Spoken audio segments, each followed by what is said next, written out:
ಇದನ್ನು ಜಾಬದನೆಕಾಯಿ ಅಂತ ಕರಿತೇವೆ. ಇದನ್ನು ತಂದುಬಿಟ್ಟು ಅದನ್ನು ಒಂದು ಇದರಲ್ಲಿ ಹಾಕಿ ಗುದ್ದಿ ಅದನ್ನು ಬಾಣಲಿಗೆ ಹಾಕಬೇಕು. ಅದನ್ನು ಹುರಿಬೇಕು. ಓಕೆ, ಅದರ ಜೊತೆಗೆ ನೀವು ಬೇಕಾಗುವ ಸಾಹಿತ್ಯಗಳನ್ನೆಲ್ಲ ಹಾಕ್ಬೋದು.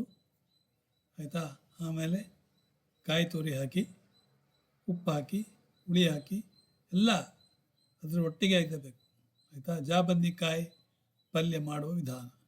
ಇನ್ನು ಈ ಅವೋಕಾಡಿನ ಡ್ರಿಂಕ್ಸ್ ಹೇಗೆ ಮಾಡೋದು ಅಂದರೆ, ಅವೋಕಾಡನ್ನ ಒಳಗಡೆ ಇದನ್ನು ಸಪರೇಟಾಗಿ ಅದನ್ನು ಹೀಟ್ ಮಾಡಿ ನೀರು ಕುಡಿಬೋದು.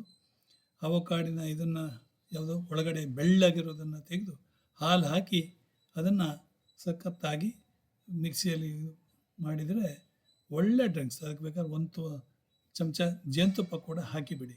ಆಯಿತಾ, ಭಾಳ ಒಳ್ಳೆಯದಾಗ್ತದೆ. ಅದೇ ರೀತಿ ಹೀರೆಕಾಯನ್ನು ಕತ್ತರಿಸಿ ಬೇಯಿಸಬೇಕು.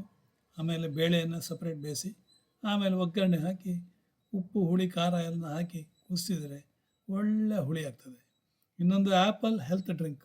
ಆ್ಯಪಲ್ ಹೆಲ್ತ್ ಡ್ರಿಂಕ್ ಹೇಗಂದರೆ, ಆ್ಯಪಲನ್ನು ಕತ್ತರಿಸಿ ನೀವು ಮಿಕ್ಸಿಯಲ್ಲಿ ಇದು ಮಾಡಿ ಯಾವುದು ಕ್ರಷ್ ಮಾಡಿ, ಅದರ ಜೊತೆಗೆ ಕ್ರಷ್ ಮಾಡುವ ಜೊತೆಗೆ ಶುಂಠಿ, ಸಿನೆಮನ್ ಪೌಡರ್, ಆಮೇಲೆ ಪೆಪ್ಪರ್ ಪೌಡರ್, ಒಂದು ಚಮಚ ಜೇನುತುಪ್ಪ ಹಾಕಿ ಆಮೇಲೆ ಕ್ರಷ್ ಮಾಡಿ ಕುಡೀರಿ. ಆರೋಗ್ಯಕ್ಕೂ ಒಳ್ಳೆಯದು. ಇಷ್ಟನ್ನು ಹೇಳಿ ಇಲ್ಲಿಗೆ ನಿಲ್ಲಿಸ್ತೇನೆ.